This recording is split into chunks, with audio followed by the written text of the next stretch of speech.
എല്ലാവർക്കും നമസ്കാരം. 10ാം ക്ലാസ്സിലെ എൻ്റെ പഠിതാക്കൾ ഏവരെയും ലേൺ വിത്ത് അമ്പിളി എന്ന മലയാളം ക്ലാസ്സിലേക്ക് സഹർഷം സ്വാഗതം ചെയ്യുന്നു. ഇന്ന് നമ്മൾ പഠിക്കാൻ പോകുന്നത് 10ാം ക്ലാസ് മലയാളം അടിസ്ഥാന പാഠാവലി യൂണിറ്റ് 2 ഏകോദര സോദരർ നാം. അതിലുൾപ്പെടുന്ന പാഠമായ കെത്തളു. കെത്തളുവിന്റെ മലയാളം ഏട്ടക്കൂരി. സുകുമാരൻ ചാലികഥയാണ് ഈ ഗോത്ര കവിത എഴുതിയിരിക്കുന്നത്. അദ്ദേഹത്തിന്റെ ഗോത്ര കവിതകൾ എന്ന കൃതിയിൽ നിന്നും എടുത്തിട്ടുള്ളതാണ് പ്രസ്തുത പാഠഭാഗം. ഞാൻ ഈ പാഠത്തിന്റെ ക്ലാസ് വീഡിയോ ആയിട്ട് അപ്ലോഡ് ചെയ്തിട്ടുണ്ട്. ക്ലാസ്സിൽ കയറി കാണാതെ നിങ്ങൾ ആരെങ്കിലും ഉണ്ടെങ്കിൽ ഒന്ന് കയറി കാണുക, വളരെ പ്രയോജനപ്പെടും. നമുക്ക് ഇനി ക്ലാസ്സിലേക്ക് കടക്കുന്നതിന് മുമ്പ് എല്ലാവരോടും എല്ലായ്പ്പോഴും പറയുന്ന പോലെ ഒന്ന് പറയട്ടെ. ക്ലാസ് ഇതുവരെ സബ്സ്ക്രൈബ് ചെയ്യാത്തവരുണ്ടെങ്കിൽ ഒന്ന് സബ്സ്ക്രൈബ് ചെയ്യുക. ക്ലാസ് കണ്ടിട്ട് ഇഷ്ടപ്പെട്ടാൽ തീർച്ചയായിട്ടും ഒരു ലൈക്ക് എനിക്ക് ചെയ്യണം. കൂടാതെ ക്ലാസ്സിനെ കുറിച്ചുള്ള അഭിപ്രായങ്ങൾ നിങ്ങൾ രേഖപ്പെടുത്തണം. നമുക്ക് ആദ്യം ഈ കവിത എഴുതിയ കവിയെക്കുറിച്ച് ഒന്ന് മനസ്സിലാക്കാം. ചെറിയൊരു നോട്ട്. സുകുമാരൻ ചാലികഥ കേരളത്തിലെ ഗോത്ര കവികളിൽ ശ്രദ്ധേയനായ കവിയാണ് സുകുമാരൻ ചാലികഥ. ശരിയായ പേര് ബേത്തിമാരൻ എന്നാണ്. മലയാള കവിതയിലേക്ക് ഗോത്രഭാഷയുടെ ചൂടും ചൂരും കൊണ്ടുവന്ന കവിയാണ് ഇദ്ദേഹം. ഗോത്രജീവിതം അടയാളപ്പെടുത്തിയ പ്രകൃതിയുടെ പാഠപുസ്തകമാണ് സുകുമാരൻ ചാലികഥയുടെ കവിതകൾ. റാവുള ഗോത്രഭാഷയിലാണ് ഇദ്ദേഹം കവിതകൾ എഴുതുന്നത്. ഈ കവിതകൾ മലയാളത്തിലേക്ക് അദ്ദേഹം തന്നെ മൊഴിമാറ്റം ചെയ്യുന്നുമുണ്ട്. അദ്ദേഹത്തിന്റെ പ്രധാന കവിതകൾ ഏതൊക്കെയാണെന്ന് നോക്കാം. കാട്ടുപക്ഷി, വളവിൽമാരൻ, കൊക്കര, ഇപ്പ പേരില്ല, തെറുകുതിര, ഇട്ടിമുത്തി, കൂ കൂ കൂ കുയിലിന്റെ കൂകൽ, കല്യാണച്ചോറ്, മീനുകളുടെ പ്രസവമുറി, അവന്റെ തുമ്പിക്കൈയിലൊരു പുഴയുണ്ടായിരുന്നു, ഏട്ടക്കോരി. ഇനിയും ഉണ്ട് അദ്ദേഹത്തിന്റെ കവിതകൾ. എന്നാൽ ഞാൻ ഇത്രയുമാണ് ഇവിടെ ഇപ്പോൾ നിങ്ങൾക്ക് നൽകുന്നത്.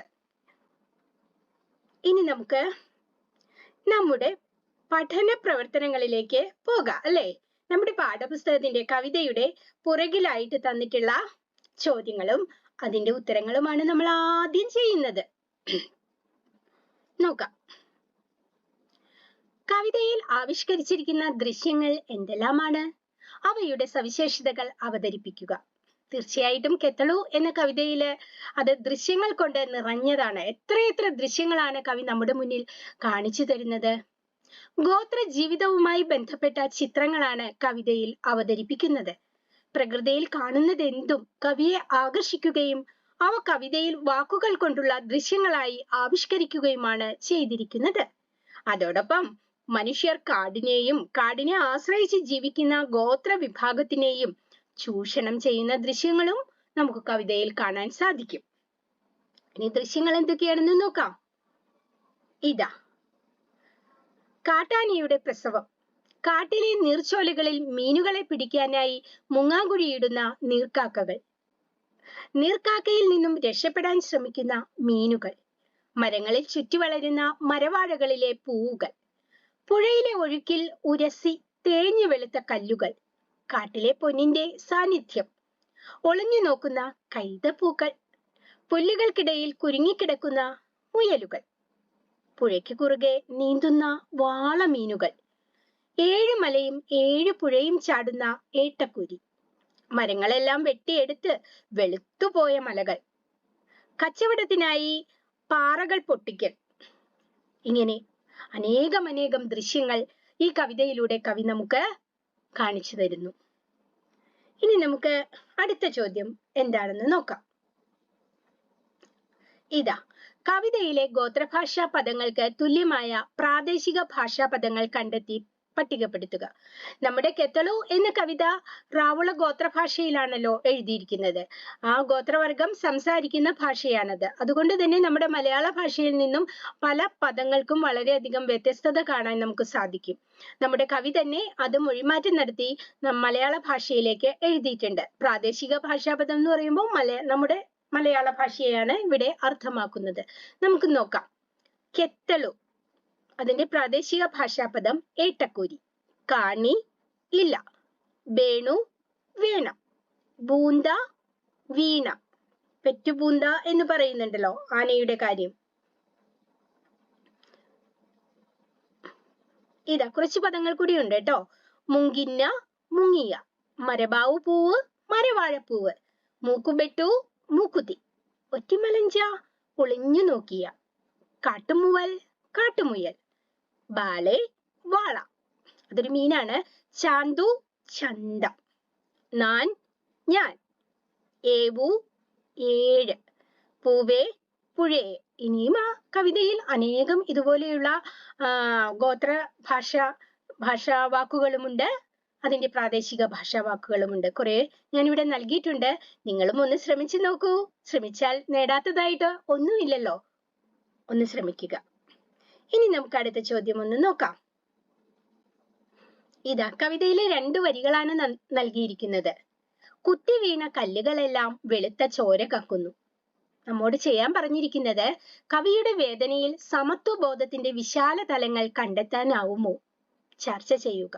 അപ്പോൾ ചർച്ച ചെയ്ത് അവതരിപ്പിക്കാനാണ് ആവശ്യപ്പെട്ടിരിക്കുന്നത്. ചർച്ച എന്ന് പറയുമ്പോൾ നമ്മൾ ഒരാളല്ല, ഒന്നിലധികം പേര് ഒരു വിഷയത്തെക്കുറിച്ച് പരസ്പരം സംസാരിക്കുന്നു, കാര്യങ്ങൾ പറയുന്നു, അല്ലെ? വ്യത്യസ്ത അഭിപ്രായങ്ങൾ നമ്മുടെ ചർച്ചയിൽ ചിലപ്പോൾ രൂപം കൊള്ളാവുന്നതാണ്. നമുക്ക് നോക്കാം. പുറത്തു നിന്നുള്ള മനുഷ്യർ കാട് കയ്യേറി മലകൾ ഇടിച്ചു നിരത്തുകയും പാറകൾ പൊട്ടിക്കുകയും ചെയ്യുന്നു. ഇതുമൂലം മണ്ണൊലിപ്പുണ്ടാകുകയും മണ്ണൊലിച്ചു വന്ന് പൊട്ടി വീണ പാറകളിൽ വെളുത്ത പാടുകൾ ഉണ്ടാക്കുകയും ചെയ്യുന്നു. ഈ കാഴ്ചയെയാണ് കവി കുത്തി വീണ കല്ലുകളെല്ലാം വെളുത്ത ചോര ഛർദ്ദിക്കുന്നു എന്നതുകൊണ്ട് അർത്ഥമാക്കുന്നത്. ഇനി നമുക്കതിലെ സമത്വബോധമുണ്ടോ എന്നൊന്ന് നോക്കാം. ആദിവാസി ഗോത്ര വിഭാഗക്കാർ കാടിനെ ആശ്രയിച്ചാണ് ജീവിക്കുന്നത്. എന്നാൽ ഇക്കാലത്ത് അവരുടെ മണ്ണും ഭൂമിയും ജലവും എല്ലാം ചൂഷണത്തിന് വിധേയമാകുന്നു. മറ്റു മനുഷ്യർ തന്നെയാണ് അവരെ ദ്രോഹിക്കുന്നത്. കണ്ടോ, മൃഗങ്ങളൊന്നുമല്ല, ആ ഗോത്രവർഗക്കാരുടെ പോലെയുള്ള മറ്റു മനുഷ്യർ, നാട്ടുമനുഷ്യർ. സ്വാർത്ഥ ലാഭത്തിനായി ഗോത്രവിഭാഗക്കാരുടെ ആവാസ സ്ഥലങ്ങളായ കാട് വെട്ടി വെളുപ്പിക്കുകയും മലകൾ ഇടിച്ചു നിരത്തുകയും ചെയ്യുകയാണ് നാട്ടുമനുഷ്യർ. എല്ലാ മനുഷ്യരും തുല്യരാണ് എന്ന സമത്വബോധം നഷ്ടപ്പെടുന്ന കാഴ്ചയാണ് നമ്മൾ ഇവിടെ കാണുന്നത്. കുറെ മനുഷ്യരുടെ നേട്ടത്തിനായിട്ട് മറ്റു ചില മനുഷ്യരെ ദ്രോഹിക്കുമ്പോൾ എങ്ങനെയാണ് സമത്വസുന്ദരമായ ഒരു ലോകമുണ്ടാകുന്നത്? ശരിയല്ലേ? സമത്വസുന്ദരമായ ലോകം എന്ന് പറയുമ്പോൾ ഈ ലോകത്തിലുള്ള എല്ലാ മനുഷ്യരും സമത്വം, തുല്യരായിരിക്കണം എന്നാണ്.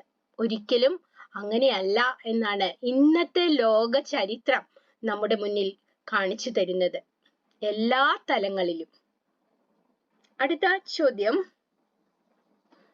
ഇതാ, കവിതയിലെ വരികൾ തന്നെയാണ് നമുക്ക് നൽകിയിരിക്കുന്നത്.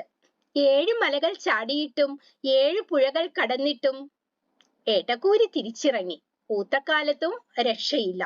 കണ്ടോ, ഊത്തക്കാലം എന്ന് പറയുമ്പോൾ പ്രജനന കാലം, മത്സ്യങ്ങൾ മുട്ടയിടുന്ന കാലം. ഇവിടെ നമ്മളോട് ആവശ്യപ്പെട്ടിരിക്കുന്നത് പാർശ്വവൽക്കരിക്കപ്പെട്ട ഒരു ജനതയുടെ അതിജീവനത്തിന്റെ പ്രതീകാത്മകമായ ചിത്രീകരണമാണോ കവിഭാഗത്തുള്ളത്? നിങ്ങളുടെ നിരീക്ഷണങ്ങൾ അവതരിപ്പിക്കുക. നോക്കാം അല്ലേ? ഏട്ടക്കൂരി എന്നത് ആദിവാസി ഗോത്രവിഭാഗത്തിന്റെ പ്രതീകമാണെന്ന് പറയാം. കാട്ടിലും മലയോരങ്ങളിലും മണ്ണിൽ പണിയെടുത്ത് അധ്വാനിച്ച് ജീവിക്കുന്ന ഗോത്രവിഭാഗം എല്ലായ്പ്പോഴും ആധുനിക മനുഷ്യ സമൂഹത്തോടൊപ്പം എത്താതെ പാർശ്വവൽക്കരിക്കപ്പെട്ട ജനതയായി നിലനിൽക്കുന്നു. നല്ല ആരോഗ്യം, വിദ്യാഭ്യാസം, തൊഴിൽ ഇവയെല്ലാം ഈ അടുത്ത കാലം വരെ അവർക്ക് അന്യമായിരുന്നു. ഇക്കാലത്ത് പുരോഗമനത്തിന്റെ പാതകൾ അവരിൽ പലരും നേടിയെടുക്കുന്നുണ്ട്. ഗോത്രവിഭാഗങ്ങളിൽ നിന്നും ഉന്നത വിദ്യാഭ്യാസം നേടുന്ന കുട്ടികൾ ഇതിന് ഉദാഹരണമാണ്. എന്നാലും വളരെ കുറവാണ് കേട്ടോ അങ്ങനെ വലിയ വിദ്യാഭ്യാസമൊക്കെ നേടി പുറത്തു വരുന്ന കുട്ടികൾ. എന്നാൽ ഇന്നും ഗോത്രവിഭാഗത്തിന് പഴയ നിലയിൽ നിന്നും വലിയ പുരോഗതി ഉണ്ടായിട്ടില്ല എന്നതാണ് യാഥാർത്ഥ്യം. അതിജീവനത്തിനായി ആഗ്രഹിക്കുന്നുണ്ടെങ്കിലും കഠിനാധ്വാനികളും പ്രകൃതി സ്നേഹികളുമായിട്ടും ഗോത്രവിഭാഗത്തിന് അവർ ആഗ്രഹിക്കുന്ന അവസ്ഥയിലെത്താൻ സാധിക്കുന്നില്ല എന്ന് തന്നെ പറയാം. ഏട്ടക്കുരിയെ പോലെ മലകളും പുഴകളും കടന്നിട്ടും ലക്ഷ്യം നേടാനാകാതെ മടങ്ങേണ്ടി വരുന്ന അവസ്ഥയാണ് ഇന്നും ആർക്കുള്ളത്? ആദിവാസി ഗോത്ര വിഭാഗത്തിന് ഉള്ളത്. ഇനി നമുക്ക് പഠന പ്രവർത്തനങ്ങളിലെ മറ്റൊരു ചോദ്യം നോക്കാം. അതും കവിതയിലെ 2 വരികൾ തന്നിരിക്കുന്നു. കന്നാരം പുഴയിലെ കല്ലുകൾ ഉരസി ഉരസി നരസിക്ക് നര വീണു. വരികളിലെ കാവ്യഭംഗിക്ക് കാരണമാകുന്ന ഘടകങ്ങൾ എന്തെല്ലാം? വിവരിക്കുക. നമുക്കൊന്ന് നോക്കാം.